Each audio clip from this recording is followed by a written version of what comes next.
we were talking the other day about the number of games you got with the Sunday and then Tuesday. And is this as busy as you've had it, given that it was a Sunday match and you got all these replays to fit in? It's it's been I suppose you get used to it to a certain degree. You have massive stages in the season where you get six or seven games in 2-3 week blocks, and I think we've certainly got that coming up.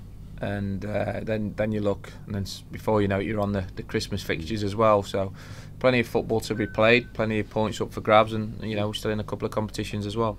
And how much thought goes into, right, squad-wise, injuries are going to happen, but how much can you talk about now to think, right, we need to think about this person's legs? You've always got to think about the load. I think that people don't understand, to be honest with you. It's not because they're not knowledgeable, but they just don't understand the football and the quickness of the game now, and the sports science that's involved, which every pro club's got involved with, and the loads on players. We've got a great medical team here, to be fair, so you have to manage it and you have to look at it, and certainly you don't want to be getting in the stages where the players are, they call it, in the red zone, where they've potential to pull a muscle and be out for 4 to 6 weeks. So we try and do it obviously as professionally as you possibly can, but sometimes it's different circumstances and you have to take a bit of a gamble on a player's health if he's the only position available in that position. So on a sort of day-to-day basis, I mean, how long are you spending talking to the medical guys and saying, right, look out for this guy? Oh, listen, we have staff meetings every morning, so we're all in for 7:15 in the morning, and we cracking on and working and communicating and getting everything right. A lot goes in it. I mean, football supporters, they only see that 90 minutes on the match day, but the work that goes in it, and I'm sure managers and coaches up and down the company are saying the same thing. And are you having to think about the replay going into this weekend, or are you just trying to put that and right, deal with this one first? Nah, I try and deal with. Obviously, you back of your mind there's a load of games coming up, but for me it's about this weekend and trying to get the 3 points on board that's available this Saturday. And trying to build on that great Blackpool win. Was there any players? Was there enough from what you saw from the other Tuesday night Checkatrade? Any players sort of pushing themselves forward?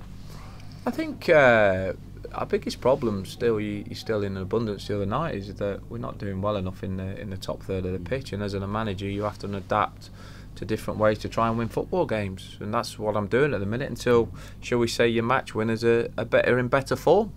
Still got the belief in them, and they've got to come obviously quickly to the fore, but as a man you've got to find a way.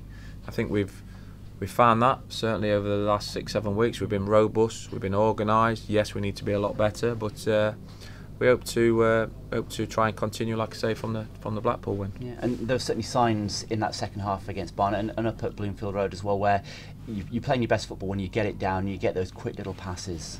Yeah, it is, but it's also, you can play as well as you like. I wouldn't say at Blackpool we played particularly well. We're just robust, strong, compact, and scored 3 goals. Yeah. That's not playing a beautiful game, is it? No.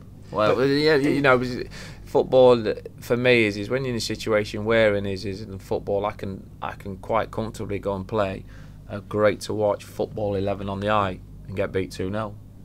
Yeah. So it's about winning. Finding a way to win, and we've got to do that on a more consistent basis this Saturday and through the course of the season. Okay, so this weekend against a team that you've had a bit of a run of some of you've been playing sides that haven't always been in the best of form recently, but you've got to try and take advantage of that yourselves. It doesn't matter, I thought we played well against Barnsley. It's 11. I mean, you guys are right about it and stuff like that. They're not in form, but cut all the ball rubbish out of it. It's 11 pros versus 11 pros on a day. Sometimes playing a different system to what we're playing, with a referee in the middle trying to control it. We're trying to narrow all them fine lines down to enable us to get results. So bad form and big clubs and all that, we put all that out, we put that rubbish away. That's for you guys to write and report about. We just got to focus on winning and turning up how we can capable of turning up. Okay, so if you're sort of matched up in systems, which you have been in a couple of games recently, is it just as simple as you've got to beat your man, or are you always looking for that little tactical edge within it? Yeah, but we went against Blackpool played a 4-3-3, we played a 3-5-2. Yeah. Barnsley played a 4-3-3, we played a 3-5-2, so it's not, systems aren't matched. These variations of games are won on fine lines, sometimes systems, a lot goes into systems. it's a bit of cat and mouse on that situation. Where can you get them more territory? What system can you play? Where's their weakness? All the bits and pieces to go into that. So, you know, Scunthorpe, they mixed it about a little bit. They're searching for the answers. They've had a few injury problems. They've got a few back now. Having a look at their team Tuesday night. So they've got some top players. Had a couple of consistent seasons. I know they've got big ambitions as a football club, and they're pushing really hard to get to the Championship. But another team that's going to get our utmost respect, even though they're on a bit of a bad run. Yeah. And Stuart McCall, somebody who's sort of been there and done it as a manager. Well, listen, I like Stuart. Let's have a look at Bradford. You know, they sacked him when they lost 6-7 games, but were still in the playoffs. They're now bottom of the table. So something's gone wrong there. Yeah.